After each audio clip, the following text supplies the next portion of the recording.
qui vient pour vous expliquer ce que Trump fait et ce que les États-Unis font. Voilà pourquoi Dieu m'a enlevé parmi mon peuple, il m'a envoyé dans une nation lointaine où j'ai été formé, éduqué et comprendre les systèmes et habiter parmi eux et devenir l'un d'entre eux, juste pour la cause du Congo. Et là, alors quand le temps du Congo arrive, il y a un truc, je dis, hey, Bandego, c'est là. Ça veut dire tant, Islaraboy. Alors, quand le président parle, eh, Bandego, c'est là, Ngaza Moulongeshi, ceux qui présentent, c'est que dans le lobby, boy. Masolo Zande, boy. Et c'est comme ça. Et ça se réalise exactement de la même façon. Je suis venu vous dire qu'il y aura des sanctions. Je ne sais pas, il y a peut-être 2 mois. Je dis que non, on va sanctionner Kabila. Vous ne m'avez pas peut-être cru. Oui, voilà. Ce n'est pas que j'estimais. Je n'estime pas. Comment on dit ça? Pour moi, la chance. Non. J'avais déjà entendu ça à Washington, des gens que nous côtoyons, qui sont dans les domaines ou bien dans les milieux diplomatiques, qui sont dans les couloirs de Washington, qui sont des députés, qui sont des sénateurs, qui sont des ministres, qui sont dans ces milieux-là. Quand vous causez ou tu appelles quelqu'un, un diplomate comme ça, vous parlez, et puis quand tu connais ces diplomates et secrétaires, je vous dis que Zaka Bongo, la personne te dit que non, next time, the person who needs to be sanctioned is Kabila. Mais la personne qui te dit, c'est un diplomate. La personne te dit, c'est un politicien américain. La personne te dit, elle est dans la politique américaine. Voilà pourquoi je veux venir vous dire que non, prochainement, on va sanctionner Kabila. Et c'était prévisible. Malgré que Kabila est parti faire des interviews sur New York Times, voulant essayer de convaincre les Américains. Non, tu ne convaincs pas les Américains pour ça. Maintenant, je commence à vous expliquer. Je sais une chose, et je vais vous la dire aujourd'hui. Les États-Unis a donné ce qu'on appelle un window. Un window, ça veut dire une fenêtre. Ça veut dire, en termes clairs, ils ont donné un temps donné. Parce que fenêtre, c'est limité, non? Oui. Donc, on ouvre une fenêtre pour au moins à moi lumière. On ouvre une fenêtre pour peut-être au moins à moi libanda. On a 5 minutes, 10 minutes, 15 minutes. La fenêtre ne reste pas ouverte tout le temps. À un moment donné, on la ferme. Ah, c'est la nuit, il faut dormir. Allez, on ferme la fenêtre. Santé, c'est faire comprendre facilement. Donc, les Américains ont un window, ce qu'on appelle une porte ou bien une fenêtre ouverte pour un petit temps. Ce que je sais est que les Américains, dans leur causerie, ça, je commence à vous dévoiler des secrets. Ils ont dit, nous ne pouvons pas aller pour la première fois brutaliser un peuple qui a perdu 20 millions de ses frères et sœurs. Si nous partons, on commence à bombarder, à détruire tout ce qui est là-bas pour mettre dehors l'ennemi du Congo, ça sera encore blesser le Congo davantage. Suivez-moi, c'est moi qui vous dis, ça je sais. Et donc, les Américains ont dit non, on ne peut pas aller au Congo, commencer à donner les armes aux Congolais pour qu'ils détruisent directement tout ce qui sont la rébellion. Ça va tuer, il y aura des casualties, comme on dit. Il y aura des civils qui vont encore mourir. Mais nous devons progresser méthodiquement pour que tous ces gens-là soient asphyxiés et qu'ils quittent le Congo calmement, sans faire encore un dégât à un peuple qui a souffert pendant 30 ans et qui est mort. Voilà pourquoi vous avez vu Donald Trump répéter chaque fois. Il y a 10 millions, il a commencé d'ailleurs 6. Et si vous remarquez bien, parce que, mais je vais vous dire, mais quand même les gens que je causais avec sont les gens qui étaient des sièges de Donald Trump. Ça paraît que Kalonji, tu es orgueilleux, tu mens. Non, je ne mens pas. Je ne mens pas, c'est la vérité. J'étais et je suis dans ces sièges-là des gens de Trump. Voilà pourquoi je vous disais, quand Trump a dit 6 millions, je suis venu, je vous dis que non. Vous avez Kalonji, comment Trump a 10 millions de morts? C'est pas possible. Je vous dis non. Il va augmenter. Imaginez-vous, Kalonji vous dit qu'il va augmenter. Et 5 jours après, Donald Trump dit non, il a 6 millions, il a 7 millions. Oh, Kalonji a le bic à 7. Je viens encore. Je vous dis non. Et Rosala, 7 millions, il va augmenter encore. Je vais vous dire que non, Kalonji, tu as une source qui t'informe ou quoi? Oui! Comment vous voulez que je vous dise ça ouvertement? Des fois, je ne peux pas dire tout ouvertement parce que les gens qui donnent des informations, quand ils sentent que tu commences à tout dire, ils ont peur pour leur position. Tu essayes de voiler, tu fais semblant et tu te dis, mais tu ne peux pas tout dire exactement comme on t'a dit. Parce que si tu dis tout et que ces Américains là, vraiment, ils vont dire, mais qui fait ces informations chez Kalonji comme ça? Ils vont essayer de changer leur comportement envers vous. Alors il faut toujours essayer de masquer, ne pas pour que ça n'apparaisse pas que c'est elle qui t'a dit ça. Et vous devez protéger les gens qui vous donnent les informations. Vous ne pouvez pas tout dire. Mais vous n'avez jamais compris. Je reviens, je dis non, non, non, il va augmenter. Donc Trump part, il vient, il dit non, c'est 8 millions. Non, non, non, non, non, c'est 10. L'homme continue jusqu'à 20, exactement les chiffres que j'ai toujours dit. Ça ne vous dit rien. Ça ne vous dit rien. Je vais vous dire une chose. Oui, c'est moi qui donne les informations. Parce que j'écrivais aux gens. J'écrivais aux gens et j'écris aux gens qui sont dans les cercles de Trump. Je vous dis maintenant la vérité aujourd'hui. Et vous devez prendre ça à cœur. Voilà pourquoi il pouvait aller citer. D'ailleurs, quand il est arrivé au niveau des 20, il a dit exactement ce que j'ai écrit. Oui, oui, Trump a dit exactement ce que j'avais écrit. Il a dit, hein, Kutu, eza 20, t'es mingi, t'es ébu Kutu chiffre D. C'est exactement, mais moi, si je sors des lettres, vous verrez que Kalonji a écrit à ces gens, il a dit exactement ça. C'est ce que Trump a répété.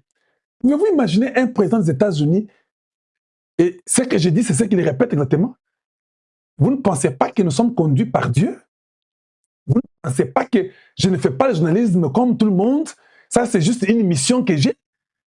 Vous ne pensez pas que l'opportunité que j'ai d'atteindre ces gens-là, ce n'est pas où je parle pour le Congo et les gens-là écoutent et ils sont d'accord avec moi. Parce que de toute façon, je suis très méthodique. Les Rwandais, ils aiment mentir. Tout ce qu'ils racontent, ils n'ont pas de preuves. Mais moi, quand j'écris, j'amène mes preuves avec moi. C'est ça la différence.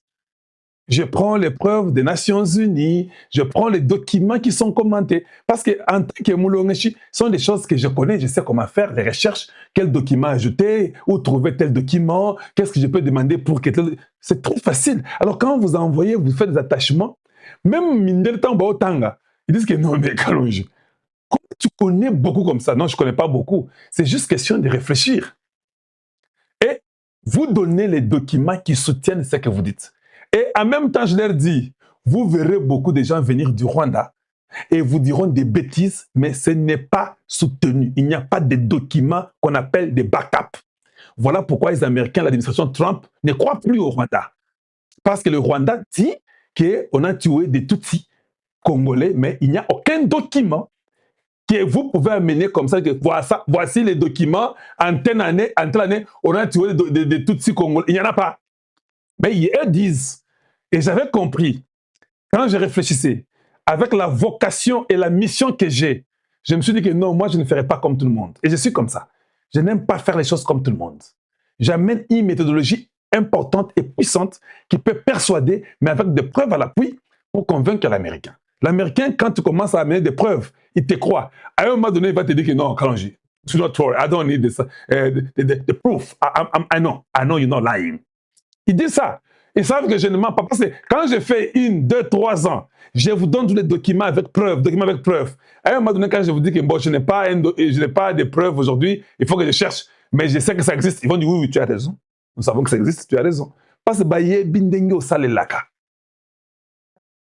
Voilà comment nous avons amené. Ah, bien aimé, s'il vous plaît, aujourd'hui, dans la ceux qui vous ont tapoté étaient en tout cas, mon boulot, makasi na limina mona kepeza, vous avez aimé vidéo nangai. S'il vous plaît, pour nous pesa bino ba masolo moko ya muzindo ya kati. Voilà comment, aujourd'hui, le Rwandais parle aux Nations Unies. C'est vraiment pas important. Tout le monde ne croit pas à leur crédibilité. Sans vous mentir, la personne qui a dit aux Américains que non, le Rwanda dit qu'il y a les FDLR au Congo. Bon, je ne crois pas que c'est moi seul. Il y a beaucoup de Congolais, beaucoup de gens, les diplomates et consorts. Le Rwanda dit qu'il y a les FDLR au Congo. Maintenant qu'ils occupent l'Est du Congo, où sont les FDLR? J'ai écrit ça à Chris Smith. Chris Smith a répété ça dans la salle. Vous comprenez? Chris Smith a dit, néanmoins, le Congo peut nous trouver les FDLR là où ils nous occupent, pas parce que vous autres vous occupez cet endroit-là. Est-ce qu'ils ont donné? On les a vus se précipiter venir avec quelques personnes qu'on a mis des habits qui viennent d'acheter avec des nouveaux catchs pour dire que non, Bango Tokangi. sans armes et tout ça. Ils viennent là-bas et consortent, et voici, on les a arrêtés. Moi, j'ai encore écrit, j'ai dit, look at the video, qui disent qu'ils ont arrêté les FDLR. Ils n'ont aucune arme qui peut être un problème sécuritaire pour le Rwanda. Parce que moi, j'aime amener les gens à bout. Qui sont ces FDLR qu'on peut arrêter une dizaine de personnes sans même armes? Parce que vous arrêtez les terroristes ou bien les gens qui mettent votre sécurité en danger. Mais vous avez des preuves, des armes, tout ça, que vous devez récolter pour dire voilà ce qui faisait mal à notre pays. Les Américains savent que le Rwanda ment, noir sur blanc à 100%. Alors qu'est-ce qu'il faut faire? Il faut changer de méthode. On ne peut pas aller tuer un peuple qui a été détruit pendant 30 ans. On nous fait toujours une chanson. Oh, les Tutsis congolais, et les Banyarwanda, les Banyarwanda, les Banyarwanda. Bêtise. Il y a 20 millions de Bantous qui sont tués. Et vous devez prendre ce courage de le dire. Ce sont vos frères et votre sang. C'est nous qui sommes tués. C'est nous qui avons accueilli les Rwandais chez nous. Et c'est nous qui sommes persécutés. Donc les Congolais sont persécutés pendant 20 ans par ce régime génocidaire, criminel et des zombies rwandais. C'est ça la vérité. Ils sont venus, oh non, vous savez, discours de haine. J'ai dit, Lukuta, il n'y a pas de discours de haine. C'est un discours de regret et de colère. Il ne faut pas venir ici importuner les gens. Vous voulez nous faire taire pendant que vous nous tuez? Et vous croyez que nous, on va se taire? C'est question. Et que les Congolais parlent, que nous allons venger les morts congolais. Ce n'est pas un discours de haine, c'est une vérité. Et je vous l'ai dit, nous allons venger les morts congolaises. Ne vous en faites pas. Il n'y a pas de gratuité ici. Hein. Vous ne pouvez pas venir tuer 20 millions d'individus et vous croyez qu'une passe vous sera donnée. Non, vous serez châtiés et punis. Pouvez-vous quand même aimer la vidéo, Bandeko? Tapotage dans un monde à payer l'autre côté, 300 à TikTok, 700 ceux qui na Facebook. YouTube, vous a combien? Donald Trump fixe les choses et hausse les tons. Paul Kagame, Yoweri Museveni, William Ruto jouent leur dernière carte. La réponse farouche du gouvernement congolais et de FARDC aux ennemis de la République, ni des Ali Kolekana. Mbote na bino ba papa, mbote ba mama, mbote na bandeko ba congolais nyonso de partout. O bozali koanda biso na chaîne na biso, chaîne na bino, tozana ba information pe ba nouvelle. Oyo tokubeta masolo bandeko ba congolais et où tu tomber tout de suite. Ah tolo balabino. Paul Kagame a kanisaki que les États-Unis d'Amérique babeta qui est kara. Lelo Trump azongi. Après avoir anéanti, réduire la force, il y a Iran. Donald Trump azongeli Paul Kagame. Ah, toujours le balabino bandeko ba congolais. Rwanda et Paul Kagame, ainsi que Museveni, leur dernière carte va jouer. Ah, toujours dans moment où. Hey, bandeko ba congolais. Des attaques et ça l'a mis à niveau à Ituri, ainsi que na territoire ya Mambasa. Toko solo la yango awa. Nakati ya émission elongo na bino. Okoyoka wa la réponse farouche ya gouvernement congolais.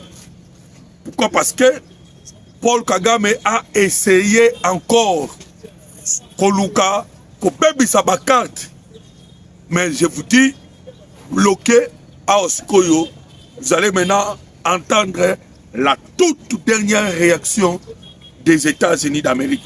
Kasi bandeko ba congolais, comme d'habitude, tous ces galabino, vous aimez l'émission et vous partagez, de sorte que tout ça là, autobéni la protection, Yachane Nabiso.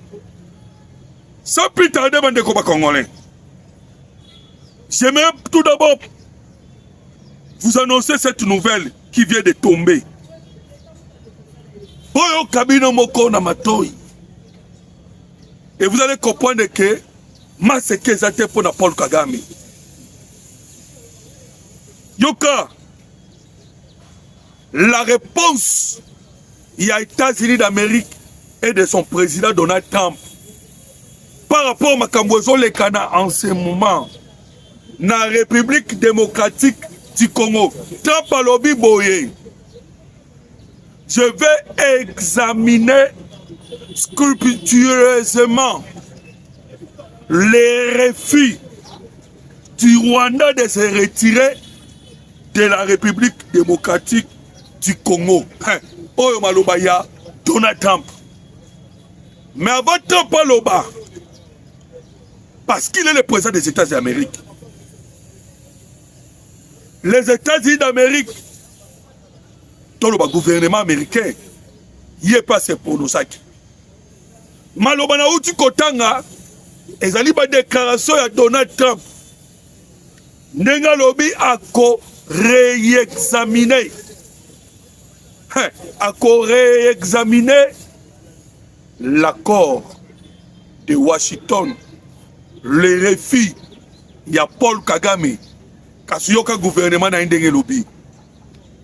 Les États-Unis d'Amérique sont dessus par le refus de Paul Kagame de retirer ses soldats du sol congolais. Yoka!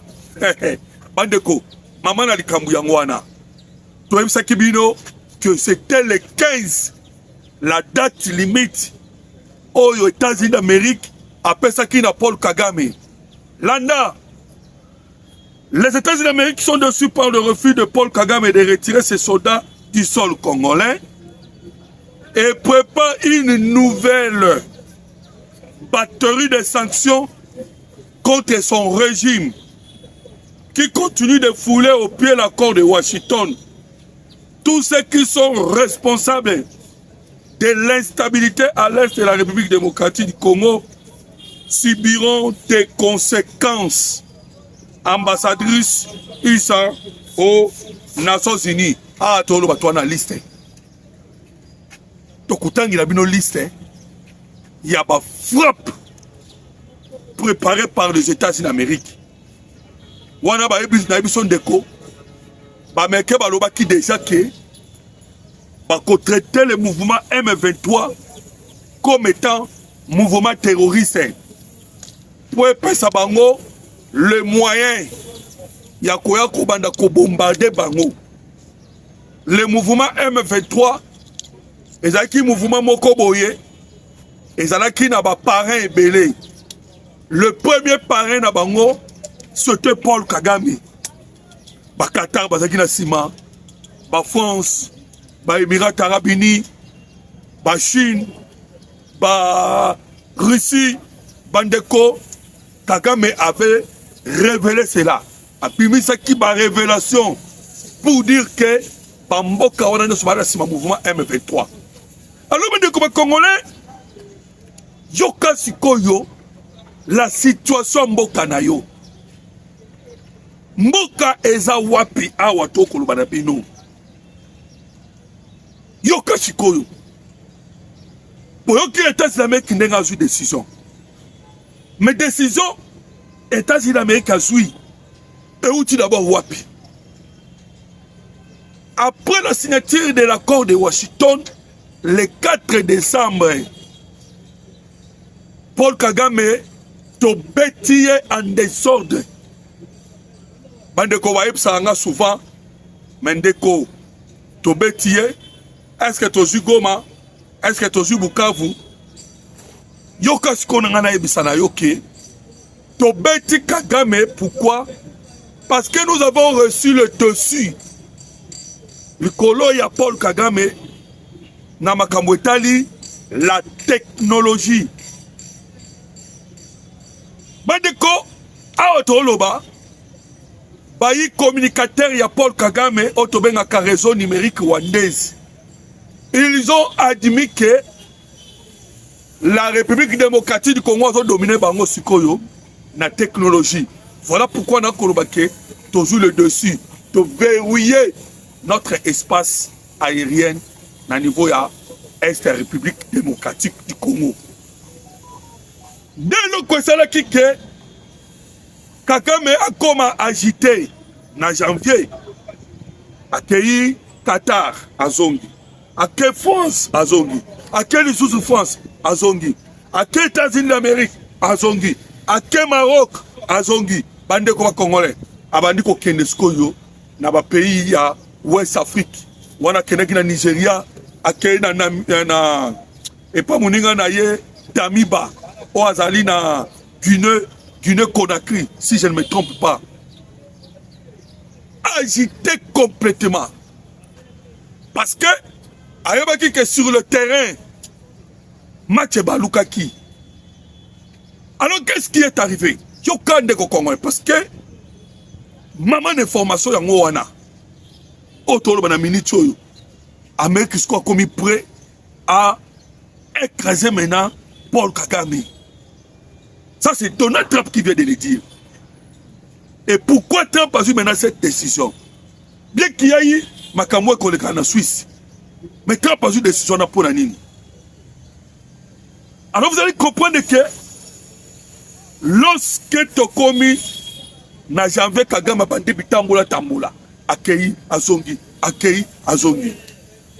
Pameli Pema Bandeko Congolais, Balobia Te.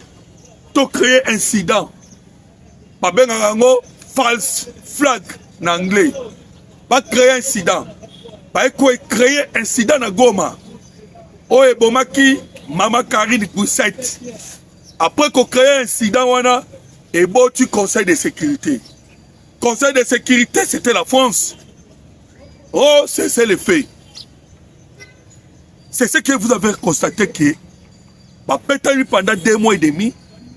Mais tant que France a exigé le cessez-le-feu, cessez-le-feu et Kokota. Après Kokota cessez-le-feu, pas de combat congolais, tu es comme on a maman comme Makambo Suisse et Botami. Et Makambo Suisse et Botami pour la nini. Pourquoi Qatar? Pourquoi pas Doha? Oh non, parce que Doha, Bazali la guerre dans le Moyen-Orient. Non. C'est parce que Qatar a bendi maboko naye, a bendi nzoto naye, na makambo etali la guerre à l'est de la République démocratique du Congo. Qatar lobby, en tout cas, la façon dont nous voyons les choses est kende, bisot petoko takaka par la grande porte. Voilà pourquoi on a qui par signature bilatérale ou signamaki entre la République démocratique du Congo ainsi que le Rwanda et le Qatar. Voilà. Alors, les Congolais, vous avez maintenant compris que tout le monde solo. Rwanda soufflait à quelques interventions par la France. France a continué le Conseil de sécurité. Et comme en réunion, il y a le 17 et le 18 mars aux États-Unis d'Amérique. Kagame Komikuna, là dans la délégation de Rwanda. Bakomi kuna pas signé. Ils ont signé les retraits à la troupe rwandaise na sol congolais selon 6 zones. Ce que on dit les États-Unis d'Amérique a tombé qui a pas battu. 2 fois déjà, Paul Kagame a sacré les Américains. 2 fois. Au problème, mais pourquoi Paul Kagame a sacré les Américains va écraser tes poignets. Non, non, non, non, non, non, non. Kagame a créé des autobénini, maman à sabotage. Voilà pourquoi, que ce soit la République démocratique du Congo, que ce soit les États-Unis d'Amérique, parce que Paul Kagame a créé maman à sabotage. Quand qui sabotage na Rwanda, on écouta des millions de morts. Il veut maintenant créer ce sabotage dans SARDC. Il est clair. Kagame est clair à répondre à qui lorsque va inviter la jeune Afrique. Alors qui bien n'a qu'à retirer tout dans la Congo jusqu'à ce que Tshisekedi peut à ça là quelque chose. Et quelque chose Tshisekedi à ça là, et ça nini andima ba M23 bakota ba ya dialogue. Kagame alobaki yango clair. Et pour la Sabino que il tient à cela à bengi politique anambe. Alias Joseph Kabila. Et boyoka ki politique anambe mambo alobaki a co-soudaniser l'Est de la République démocratique du Congo. Alors, bande ko Congolais, vous comprenez que Banguna Mboka Congo, Baliba Sala, Maman Aksho Souka, et Museveni paie de sa part, comme je viens de vous le dire, il n'y a pas l'Obaki. Museveni l'Obaki, au travers de son armée, il y a quelques senga, il faut kaka fédéralisme. Mais derrière mon fédéralisme, Museveni est en train d'envisager Ndekendeni Bakochaka Kao. Ce qui c'est qu'elle a fédéralisme. Ok. Mais ce que le fédéralisme, Tokocha Kao. Oui, le Mouto. Il y a Kakao Tikolobandenge Moko. Pas question. Il y a la République démocratique du Congo et dépend de Kinshasa. Est la République démocratique du Congo doit dépendre du Kenya. Kenya pourquoi? William Ruto, sans même nous dire, nous les Congolais, oh non, parce que Tonganzela, Tina Este. Kouta Kenya, Tina Este. Donc, ces gens-là, sont déterminés, Batia Kao. Bakwei Samboka. Bakwei sa RDC avec un événement. Voilà pourquoi les Américains ont malembe avec le Rwanda. Avec malembe.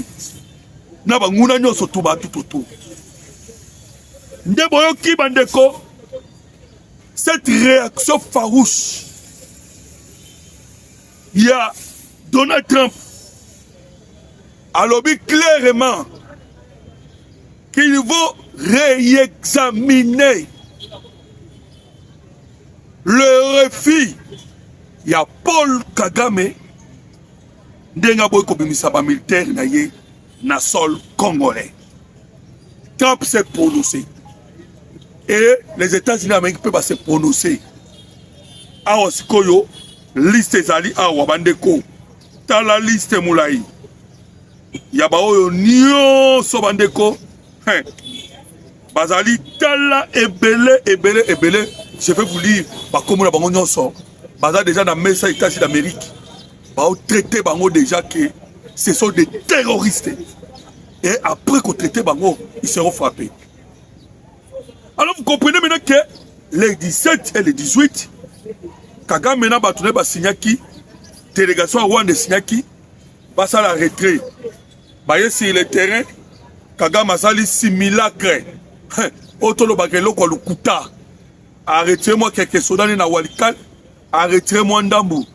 Na Lubero, pour que Azela n'a pas Tshisekedi, chef de l'État, Andi Mabaye me fait trop baya dialogue.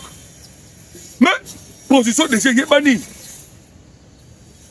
que nous n'allons pas négocier avec le M23. Mon condamné Kalobia Ngopamba Pambate. Bandeko, Yokana déclaration Oyo, il y a Patrick Mouyaya. Patrick Mouyaya peut si réponse pour la Makamounio saison les Ghana Suisse. Mouyaya Lobi Boye. Le président de la République est ouvert. Il reste toujours ouvert au dialogue voulu inclusif. Mais avec des Congolais décagamisés. Donc, président Lobi, oui. Malgré Suisse, oui. Et moi, il a parlé du Suisse. Yoka, habité pour la Suisse. Alors, nous faisons notre part dans la mise en œuvre des engagements souscrits dans le cadre de l'accord de paix conclu à Washington avec le père, le Rwanda. Autant nous poursuivons les pourparlers ou les discussions en Suisse avec le fils, les M23. Dans la suite du processus de Doha. Et qu'on a un cantonnement. Mais tu constates que Kagame a un système, il y a talk and fight.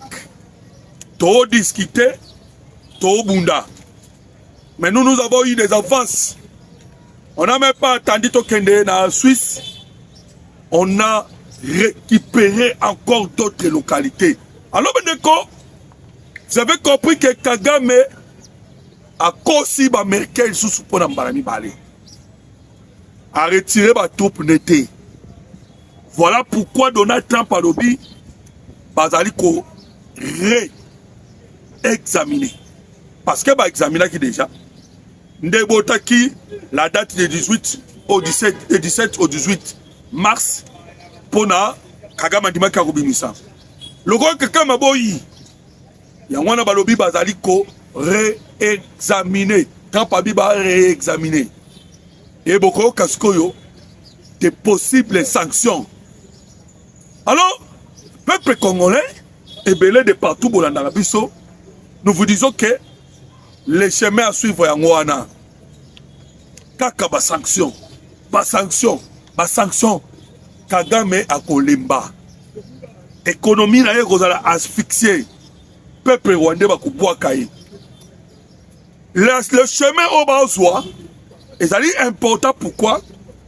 Parce que le peuple qui est nord et sud Kivu, dans la localité où Kagame a joué en otage, Bazali na Katia prise en otage. Et ceux qui na Katia prise en otage, Bayi américain, gouvernement Kinshasa, va précipiter Makambu.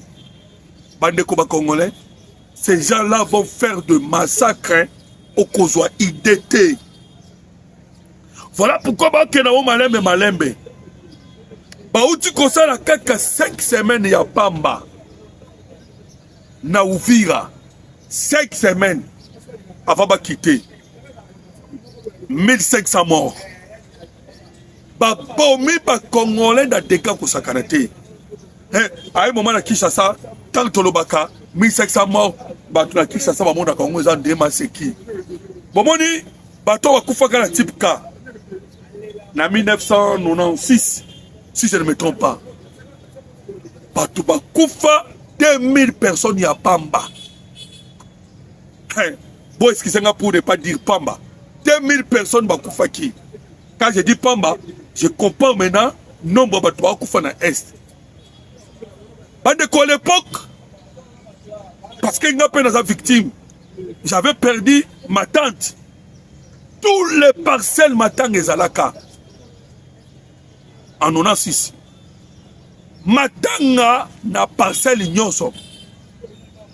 Mais vous imaginez, Batouba quand la 5 semaines, Babomi 1500. Mais oui, ça n'a na type K. À Kinshasa, ils avaient qu'à Batouba Koufi 2000. Mais Kuna, Babomi, à peu près 1500. Ba violé ba maman 14 400. Donc, c'est toute la ville à ouvrir les meurtriers. Donc, c'est pour vous dire quoi? Batouana on a la République démocratique du Congo. Bazana objectif kaka koboma. Voilà pourquoi bako gérer bango. De sorte que Baboto na munduki avec beaucoup de mayele, avec beaucoup de sagesse. Lelo yo ba pelisi moto ba meki ko pesa moto naga katanga mais atoloba baza déjà maîtrisé. Donc l'objectif la bango atokoloba ezali kaka tout moment ba luka ndenge nini ba tia moto partout à l'est de la République démocratique du Congo. Et les motos ba tia pas maté mais bazo échoué. Moto na muto échoué ronaï. Hippolyte Kanambe atindi bato na Grand Katanga elongo na Moïse Katumbi pour baluka bacha moto et ba ko préparer la date du 20 tolo bana bino bande ko congolais mais de ya ba tchétché bango maboko tolo bao owe kozwa na Ituri. Museveni pe lokola na Kachaje. Il a essayé aussi na territoire ya Mombasa. Il a essayé na territoire Mombasa. Mais à Otoloba, à Betami. Donc, tous les plans, on va préparer contre la République démocratique du Congo. Ils ont joué complètement. Parce que, à Otoloba, les Congolais, leur objectif, dans le moment où Otoloba, il y a soit va soudaniser, soit va tchakao. Mais Kosimbate, parce que la base arrière, oyo place bazo tshela mutema le Rwanda Amérique azali ko examiner ko réexaminer pourquoi utoloba le refus ya Paul Kagame ya kobimisa ba soda na ye na sol congolais nde place ba frappe ils ont betama oyo bokozwa ideke. Alors c'était avec plaisir qu'on partageait la bino makambo etali la République démocratique du Congo mboka na bino mboka na biso. Contactez Bisson à plus de 143 89 40 330 80. Que Dieu vous bénisse. À la prochaine numéro.